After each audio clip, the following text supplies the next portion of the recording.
வணக்கம். இன்றைக்கி நான் கத்தரிக்காய் பொரித்து குழம்பு வைக்க போகிறேன். அதுக்கு ஒரு சட்டி அடுப்பில் வச்சு இந்த கத்தரிக்காயை பொரிச்சு எடுக்கிறதுக்கு கொஞ்சம் எண்ணெய் சேர்க்கிறேன். நான் இந்த கத்தரிக்காயை நல்ல மெல்லிசாக நீட்டாக வெட்டி இதை இப்போ நான் எண்ணெய்க்கு சேர்க்க போகிறேன். சேர்த்து பொரிச்சு எடுக்க போகிறேன்.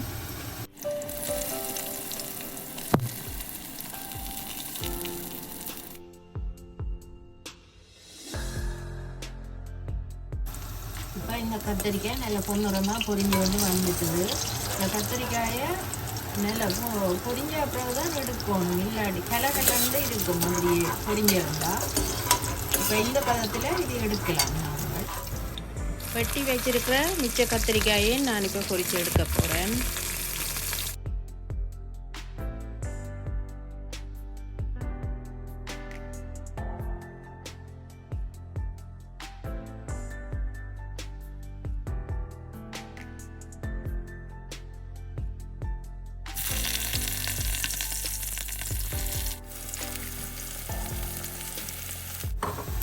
கத்தரிக்காயை பொரிய போட்டுட்டு அடிக்கடி கரண்டி வைக்கக்கூடாது. அப்படியே நாங்கள் அந்த பொரியாமல் கரண்டியை வச்சோம்னா கத்தரிக்காய் அப்படியே குமைஞ்சிடும். அதனாடி நல்லா பொரிஞ்ச பிறகு மற்ற சைட் திருப்பி விடலாம். இப்படி கொஞ்சம் பொரிஞ்சு கொண்டு வரத்தான் மற்ற சைட்டை திருப்பி விடுவோம். அதுக்கு முன்னே கரண்டியை வச்சு தண்டக்கூடாது. இப்படி கத்தரிக்காய் நல்லா சின்ன மெல்லிசாக கீறி வெட்ட வேணும். அது மாதிரி இப்படி கலண்டு பொரிஞ்சிருக்க வேணும் கத்தரிக்காய். அப்போ தான் நல்லா கறி டேஸ்டாக இருக்கும். இனிமேல் இது நல்லா பொரிஞ்சிட்டு நான் இதையும் எடுக்க போகிறேன்.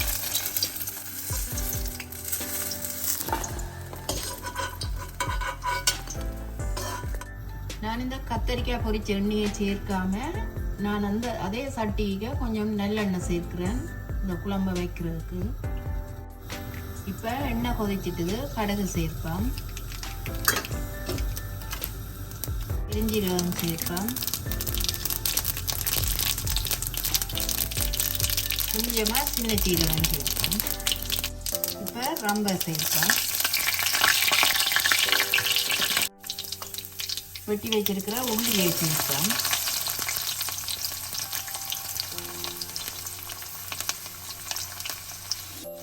கொஞ்சம் பொரிஞ்சு கொண்டு வர வெங்காயம் சேர்ப்போம்.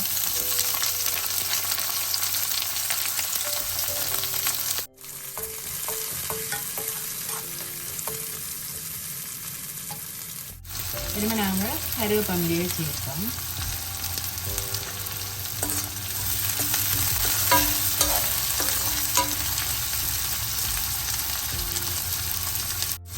கொஞ்சமாக வெந்தயம் சேர்ப்போம்.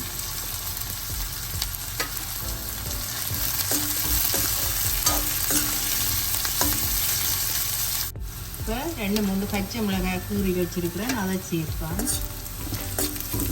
சேர்த்துட்டு இது நல்லா பொரியட்டும். வெங்காயம் பொரிஞ்சு கொண்டு வரட்டும்.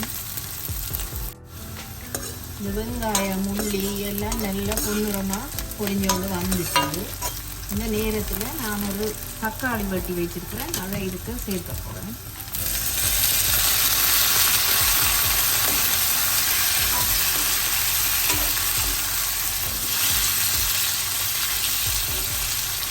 தக்காளி நல்லா வதங்கட்டும். இப்போ இந்த வெங்காயம் தக்காளி எல்லாம் நல்லா வதங்கி வந்துட்டு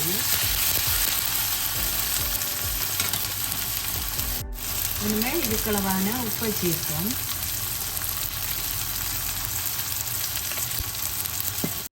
இனிமேல் யாழ்ப்பாணத்தை கறி பவுடர் சேர்ப்போம்.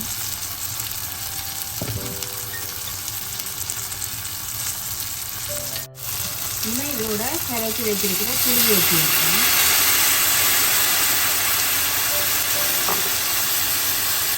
இந்த கத்தரிக்காய் குழம்புக்கு கொஞ்சம் புளி கூட சேர்த்தா நல்லா இருக்கும். புளியெல்லாம் சேர்த்த பிறகு இந்த குழம்பு கலவான தண்ணியை விடுவாங்க. இதை கொஞ்ச நேரம் மூடி நாங்கள் அவிய விடுவோம். இப்போ இந்த குழம்பு தூள் மணம் எல்லாம் போய் நல்லா அவிஞ்சு வந்துட்டுது. நான் அதுக்கு பொரிச்சு எடுத்த கத்தரிக்காயை இன்னும் சேர்க்க போகிறேன். சேர்த்துட்டு நல்லா எல்லாத்தையும் கலந்து விடுவோம். கலந்து விட்டுட்டு உப்பு புளியை இந்த நேரத்தில் பார்க்கலாம். உப்பு புளியெல்லாம் காணும். இன்னும் கொஞ்சம் நேரம் இதை மூடி அவிய விடுவோம்.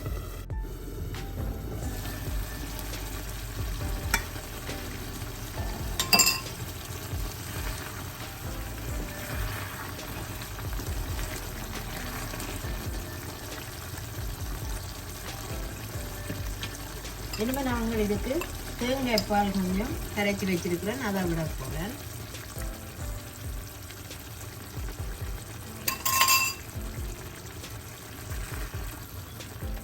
விட்டுட்டு எல்லாத்தையும் நல்லா கலந்து விடுவோம்.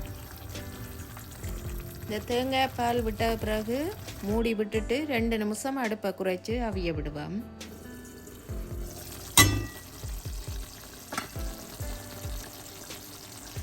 இப்போ கத்தரிக்காய் குழம்பு ரெடி ஆயிட்டுது. நான் இதை ரக்கி எடுக்க போகிறேன்.